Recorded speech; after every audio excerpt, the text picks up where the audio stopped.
नमस्कार, आप देख रहे हैं न्यूज़ दुनिया। आज है 19 अगस्त 2025, दिन मंगलवार। आज की हिंदी तिथि है कृष्ण पक्ष एकादशी और हम लेकर आए हैं आपके लिए मध्य प्रदेश और देश की टॉप बड़ी खबरें एकदम सीधे और सच्चे अंदाज में। चलिए शुरू करते हैं आज की पहली खबर से।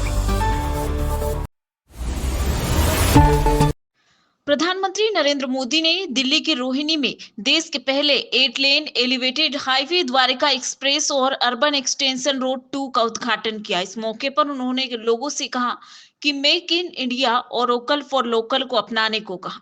पीएम मोदी ने मंच से बोले कि भारतीय है तो भारत में बना सामान ही खरीदे, दिवाली पर भी वही सामान खरीदे जो भारतीयों ने भारत में बनाया है। व्यापारी भी विदेशी सामान छोड़कर लोकल सामान बेचे। पीएम का यह बयान ऐसे समय में आया है जब भारत और अमेरिका के बीच टैरिफ को लेकर खींचतान चल रही है। अमेरिकी राष्ट्रपति डोनाल्ड ट्रंप ने हाल ही में रूस से तेल आयात को लेकर भारतीय वस्तुओं पर अतिरिक्त 25% शुल्क लगाने का ऐलान किया है। 25% टैरिफ 7 अगस्त से लागू हो चुका है, जबकि अतिरिक्त 25% टैरिफ 27 अगस्त से लागू करने का ऐलान किया गया है। हिमाचल प्रदेश में लगातार तेज बारिश हो रही है। इससे रविवार को बिलासपुर जिले में जलती चिता ही डूब गई। चिता के पानी में बहने का खतरा देख तुरंत जेसीबी मंगाई गई और जिसके बाद मलबा डालकर पानी के बहाव को दूसरी तरफ मोड़ा गया। उधर हिमाचल और उत्तराखंड में हो रही बारिश की वजह से हरियाणा में नदियां उफान पर हैं। रविवार शाम 4 बजे हथनीकुंड बैराज पर यमुना नदी का जलस्तर 1,78,996 क्यूसेक तक पहुंच गया। बैराज के सभी 18 गेट खोल दिए गए हैं, जिससे दिल्ली में यमुना का जलस्तर बढ़ गया है। प्रशासन ने यमुना से सटे इलाके में अलर्ट जारी किया गया है। उधर यूपी के 20 जिलों में बाढ़ जैसे हालात। विपक्षी दल इंडिया ब्लॉक सोमवार को उपराष्ट्रपति चुनाव के लिए अपने उम्मीदवार पर चर्चा कर सकता है। न्यूज एजेंसी के मुताबिक कांग्रेस अध्यक्ष और राज्यसभा में विपक्ष के नेता मल्लिकार्जुन खड़गे के ऑफिस में सुबह 10 बजे संसदीय दल की बैठक बुलाई गई और खड़गे की अध्यक्षता में होने वाली इस बैठक में एनडीए इंडिया ब्लॉक उपराष्ट्रपति पद के लिए ज्वाइंट कैंडिडेट का नाम तय हो सकता है। सूत्रों के हवाले से बताया गया कि रक्षा मंत्री राजनाथ सिंह ने रविवार रात खड़गे से फोन पर एनडीए के उपराष्ट्रपति पद के उम्मीदवार सीपी राधाकृष्णन के लिए समर्थन मांगा। संसद के मानसून सत्र का सोमवार को 18वां दिन है। संसद के दोनों सदनों में बिहार एसआईआर पर चर्चा की मांग को लेकर विपक्ष विरोध प्रदर्शन कर सकता है। इससे पहले 12 अगस्त को लोकसभा में विपक्षी सांसदों ने कागज फाड़कर स्पीकर की कुर्सी की ओर फेंकी थी।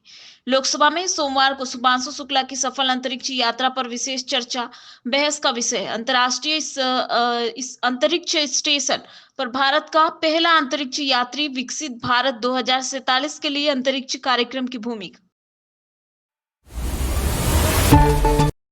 महाराष्ट्र के राज्यपाल सीपी राधाकृष्णन एनडीए के उपराष्ट्रपति पद के उम्मीदवार होंगे। रविवार को हुई भाजपा संसदीय दल की बैठक में उनके नाम पर सहमति बनी। भाजपा अध्यक्ष जेपी नड्डा ने प्रेस कॉन्फ्रेंस कर राधाकृष्णन के नाम का ऐलान किया है। बैठक में प्रधानमंत्री नरेंद्र मोदी, गृह मंत्री अमित शाह, जेपी नड्डा और रक्षा मंत्री राजनाथ सिंह समेत कई नेता मौजूद थे।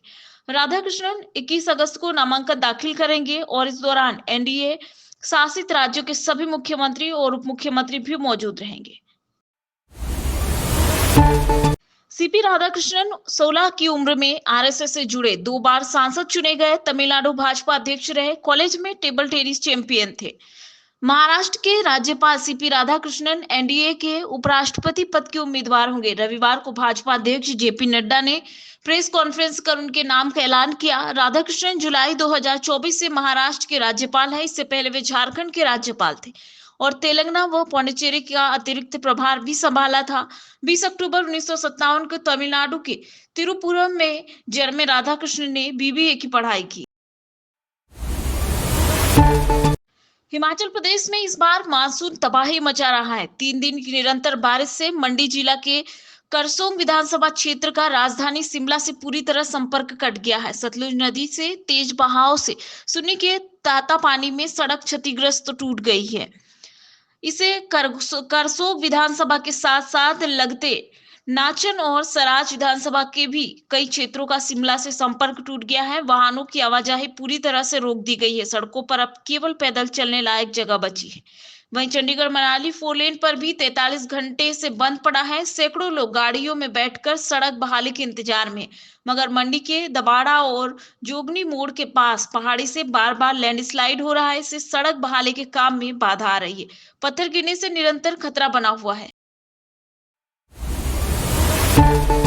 पंजाब में आज भी बारिश को लेकर येलो अलर्ट जारी किया गया है। हिमाचल से लगे 4 जिले पठानकोट, गुरदासपुर, होशियारपुर और रूपनगर में तेज बारिश और सामान्य से ज्यादा बारिश हो सकती है। बाकी जिलों में हल्की या सामान्य बारिश होगी। पहाड़ों में हुई बारिश से पंजाब में मुश्किलें बढ़ गई है। पंजाब को प्रभावित करने वाले सभी डैम खतरे के करीब पहुंच गए हैं, जबकि पौंग डैम में जलस्तर खतरे के निशान से ऊपर हो गया है। मिली जानकारी के अनुसार आज सुबह पौंग डैम का जलस्तर 1382.8 फीट दर्ज किया गया है, जो खतरे के निशान से 1380 फीट से ऊपर है और इस डैम से लगातार पानी छोड़ा जा रहा है।